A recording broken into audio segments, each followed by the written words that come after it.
Morning everyone, my name is Daniel Jaimes, and in this video I want to share with you my experience at Filbo, where I have the opportunity to meet up with Gary Cifuentes. He is a teacher and a researcher from Andes University and one of the authors of the book Innovaciones Educativas para la Paz. We talk about artificial intelligence in the educational context. I also had the opportunity to talk about this topic with a young student and a literature teacher in order to analyze and get more perspectives and point of view about this topic. The intention of my video is to address these issues from different perspectives and point of view. That's why the participants of the interviews were previously analyzed and selected. So let's join in this adventure with me. Opportunity to meet up with the teacher Gary Cifuentes. He is a teacher of the Andes University and recently he has published Innovaciones Educativas para la Paz. This is a book that recollect different experience in our territory about how we are teaching, taking into account different contexts and looking for build peace. So yeah, he has been very kind to allowing me interview him. Thank you very much, Gary. Gracias. I want to know what kind of advantage and disadvantage do you consider that artificial intelligence could bring in the educational context? So we're going to talk about AI. Yeah. Yes. Okay, not this. Mainly AI. Okay, well, I think that artificial intelligence is a very cutting-edge technology, and I think that it's changing the world, and it's also changing education.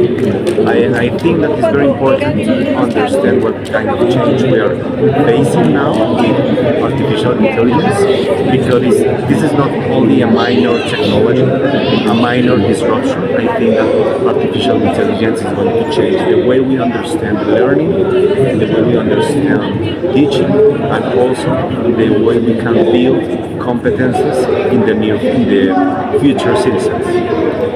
Sure, I understand that your time is very limited, so thank you very much. And to finish the interview, how we as teachers may use artificial intelligence to reduce gaps. Wow, this is a very important question. It's a very complex question because actually artificial intelligence, you are opening the gap because there is people who can manage the artificial intelligence, who has the literacy to manage the tool, and there are other people that is going to be beneath that core or that development. So I think that actually technologies in general, but artificial intelligence can close gaps but also expand gaps. When you manage that people can understand how to manage, how to deal with the technology, how to expand the opportunities, how to teach or learn in a different way, it's very nice. You can create, you can research, you can elaborate new ideas.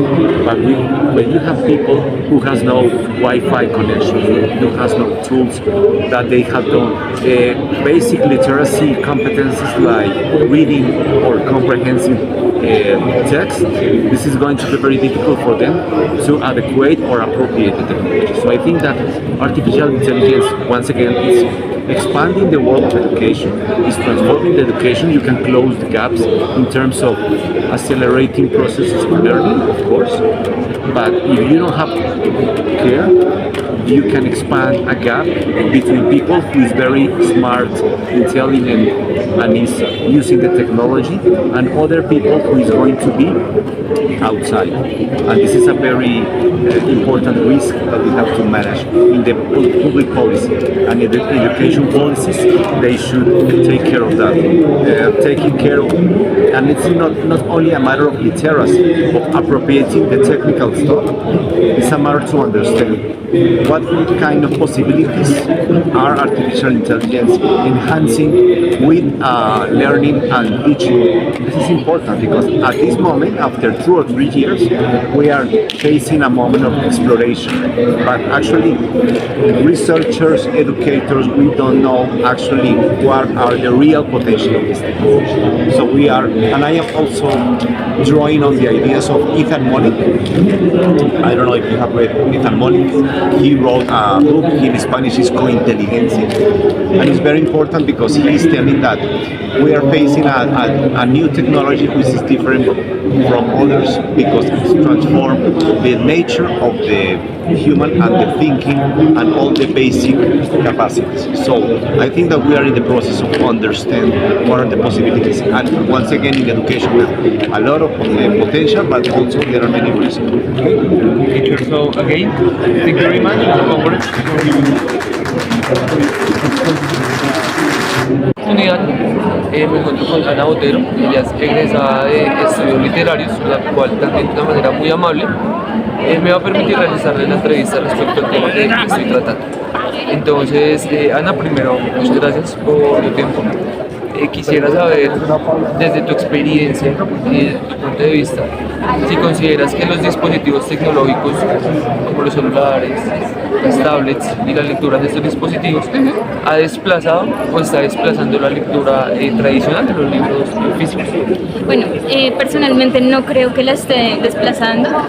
Es más, creo que le está dando un valor importante a lo que es lo físico, porque al vivir tan inmerso en lo digital, digamos en la pandemia que tuvimos, esa cuarentena en donde trabajabas en el computador y estudiabas en el computador y leías en el computador, el libro físico se vuelve un respiro, y el libro como objeto físico se vuelve también algo muy preciado. Entonces es algo que empiezas a valorar más, precisamente porque todo esto de lo digital está en auge, y le empiezas a dar como ese valor a lo que es tangible. Ok, perfecto. ¿Y tú crees que es importante hoy en día en los colegios los libros físicos o incentivar la lectura, esa lectura tradicional?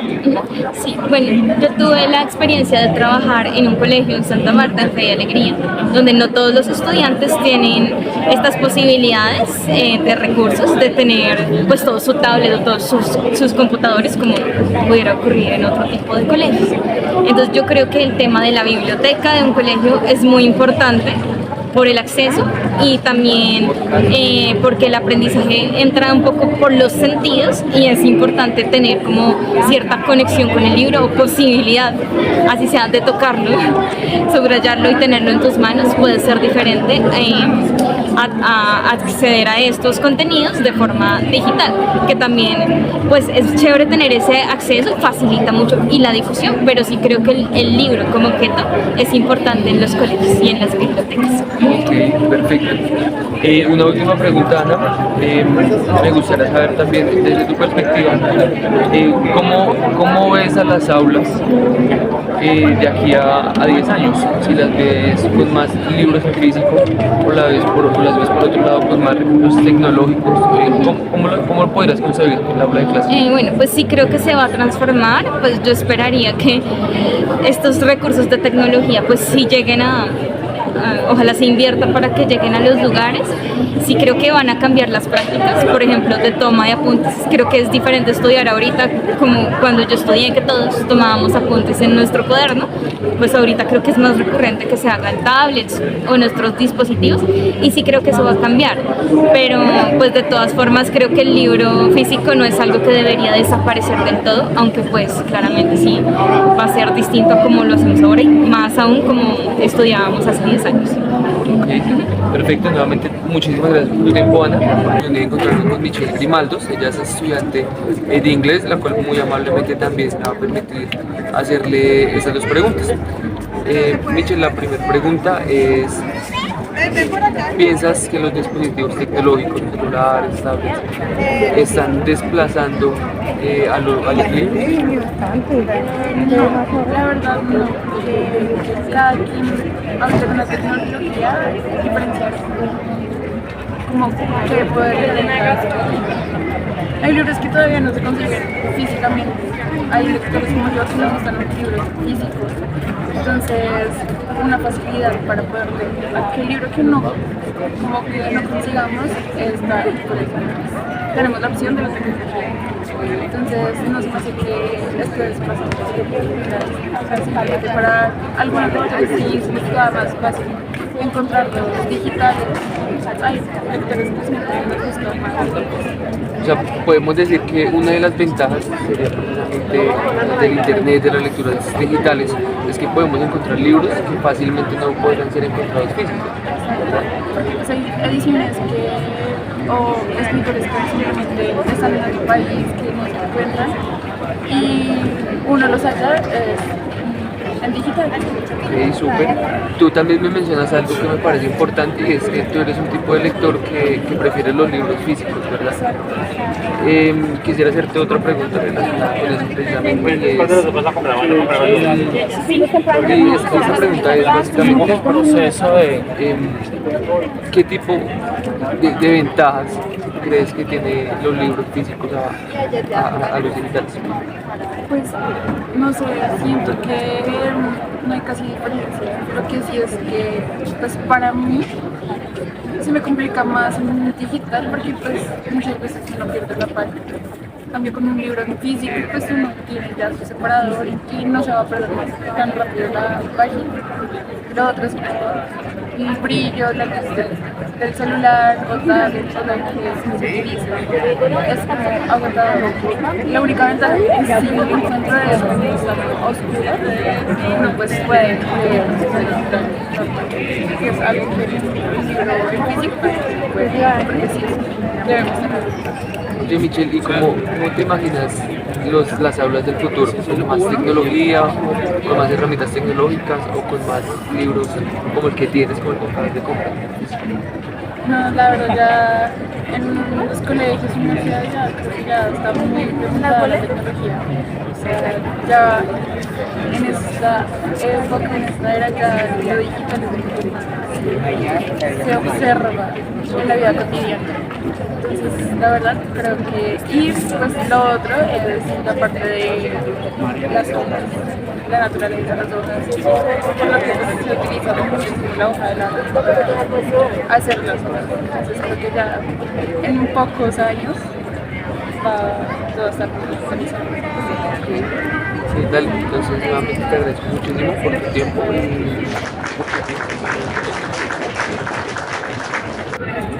Okay, so in relation with my experience at Filbo, it was possible to appreciate different perspective and point of view about artificial intelligence in our educational context, as well as how way of reading has changed over time. I was fortunate to have participants related to educational context. In this case, as we could see, a researcher, a literature teacher, and a student.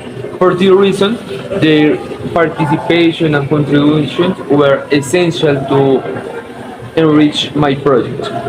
As conclude, first of all, we can appreciate that traditional reading is an important tool in the educational context. First of all, because it's an alternative to study in a calm manner in our plenty of technology, and also because it's a way to have more order or more control over the reading that we are doing. However, virtual reading has some advantage. For example, on internet we can find different readings that usually are hard to find in its analog presentation, and in our case as foreign language students we can find on internet readings from authors regardless their origin from any part of the world, reducing cost and regardless the distance. We as preservist teachers have to take into account that the things are changed and the way that the students learn and also change. For the reason, we have to develop our skills in technological devices in order to encourage our students to read and learn. For this reason, technology and artificial intelligence should be a tool for the teachers to teach, to learn, And it's only possible first with an awareness about it, and second with an adequate training to take advantage of these devices according the context where in which we're training. In order to do this, if we do, we surely will enhance our students to the classes. But if we continue using the traditional methods, our students will be bored about the topics that we are teaching. So for the reason it's important for us as teachers to be in constant preparation, especially in the modern times where technology and artificial intelligence are everywhere.